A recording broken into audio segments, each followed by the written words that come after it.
Hello and welcome to Channel Sport this morning. It's great to have you join us again. I'm Taya Salan. Very good morning to you. Welcome to the last edition of Sports This Morning for the week. I'm Yemi Adebayo. All right, let's start the show off with the NFF elections. Yesterday we talked about it was going to be a battle between 4 candidates. Yeah, it was a battle in quotes, but there was only one winner in that contest, and it was Amaju Pinnick, who's now been returned as the NFF president after gaining 34 votes out of the available 44 delegates. So Amaju Pinnick back for a second term as the president of the Nigeria Football Federation. All right, a lot of talking points from that, and we'll do justice to all the drama, everything that happened in and around the elections, the angle, the FIFA's angle. I mean, a lot of issues from that one, but everything went on smoothly. We must say that. Okay, let's move on now and talk about our girls, the T-Tigress, our first hurdle for them at the FIBA Women's World Cup. And it doesn't come in any other shape than Australia. A big one for the girls. Wish them all the best as they step out to the courts to do business in the FIBA Women's World Cup. They've told us they're not there for a tea party, so we'll see what happens. We'll see what happens in that particular one. It's going to be on Saturday when they take on the number 4th ranked country in the world when it comes to Australia. It's safe to say Nigeria's D-Tigresses, that they have their work cut out in that game. Fingers crossed there. Let's move on and let's talk about boxing. As just 1 day to go to the heavyweight title showdown between Anthony Joshua and Alexander Povetkin. Anthony Joshua was the champion and has like 4 belts on the line. Says he's starting to feel the pressure now, knowing fully well that just a punch could end his reign as champion. That's in the WBA, IBO, IBF, champion of the world. So Anthony Joshua under pressure. That's what he says. And you can totally understand why when you have all those belts on the line. Yeah, it's understandable. And that's where we start off today with boxing, talking about Anthony Joshua. And like you said, I agree with you, Tayo. He knows he has to do business. You know, he has to get it done. Any mistake, and his dream of unifying all the belts, he ends even before it starts. Because a lot of people are already thinking, oh, Deontay Wilder is his biggest challenge. But Povetkin is someone that needs to be taken seriously. And if you don't cross the line in the bout against Povetkin, whether you knock him out, whether you win, whatever you do, however, the chance of unifying all the belts ends if he loses. And I think he's giving us this bout the seriousness that he deserves. He's been cautious. The fans are not cautious. That's the problem.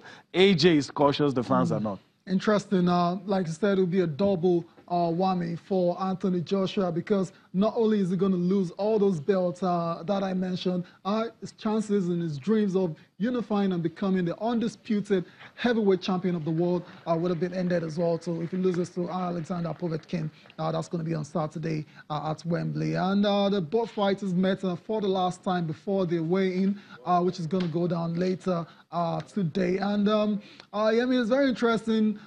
Anthony Joshua's fights, whoever he's facing, there never seems to be any kind of, fracas, any kind of bad blood in the presses. Unlike other boxers, when it's press time, when it's the time to face the media, we always know that it's going to be something nasty. It's going to go down. AJ is not that kind of personality. And you know what? Let me just tell you this. You'll be surprised. AJ is not that kind of... I'll give you that. But see, if it's time he steps to the court, to the rings, with either Tyson Fury or Deontay Wilder, they're going to rough him up. They're going to rough him up. Povetkin is a gentleman as well. All right, you know, so he's been lucky to face those guys who no drama type of guys. But look, the other ones that I mentioned want to build up the hype. They're going to rough him up, so we'll see. But you can't take away the fact that he organizes all of these things well, no foul language, handshakes, hugs, decent, and even when he's supposed to do the trash talk, he doesn't even seem to want to go there. That's what I like about him. That's why I said it's not his personality. I mean, he doesn't look like a great trash talker, Anthony Joshua. Let's listen to what he has to say, how he believes this particular fight is comparable to the one against Vladimir Klitschko at the same venue last year. Good challenger. We came, had a lot of respect for each other, got a good fight together, and we performed. And the sport of boxing won that night because we put on a good show.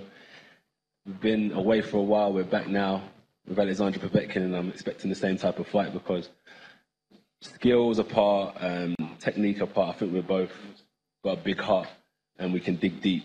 So that always turns up for a good fight. We both showed that against Klitschko. We both dug deep, stayed in there.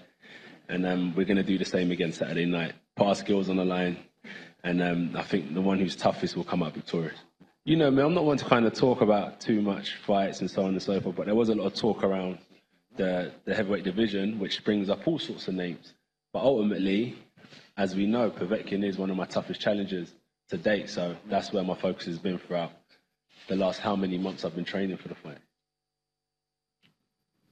Yes, Anthony Joshua, they're fully focused, not getting carried away and not looking too far ahead to a potential bout against Deontay Wilder, perhaps in future. And let's quickly a tale of the tape between these two gladiators. I'll be going to war on Saturday. Anthony Joshua is the younger man, 28-39. Let me hear difference. Let me hear difference. That's a lot. That's a lot. Look at the height as well, too. AJ is the bigger man again. The reach, AJ is the longer reach. Record, unbeaten Anthony Joshua, 21 wins. Just one that is the end via knockout. That's why it's got a 95% knockout ratio there. That only fight was against Joseph Parker. For Povetkin, is a good fight as well. So 31 wins, 1 defeat.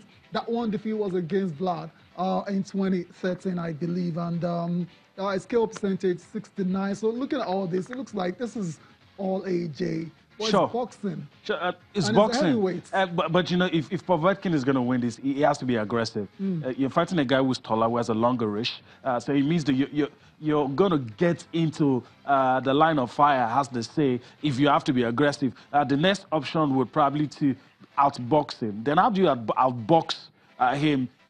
You have to stay on your feet. You have to be fast. You know, and all of those things, when you do them, sometimes you open up yourself to get a sucker punch. So I don't know how, I'm not in Povetkin's corner, so I don't know how they're going to approach this. Yeah. But I have a feeling it probably won't go toe-to-toe. It will probably, people have talked about AJ having a soft chin, so maybe you just try to wear him out and see if he can. But I don't think it's going to be explosive from the start.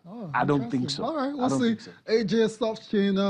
Povetkin apparently has got a very famous left hook as well. So I wish all the guys the best. Hopefully no one gets really hurt in that bout on Saturday.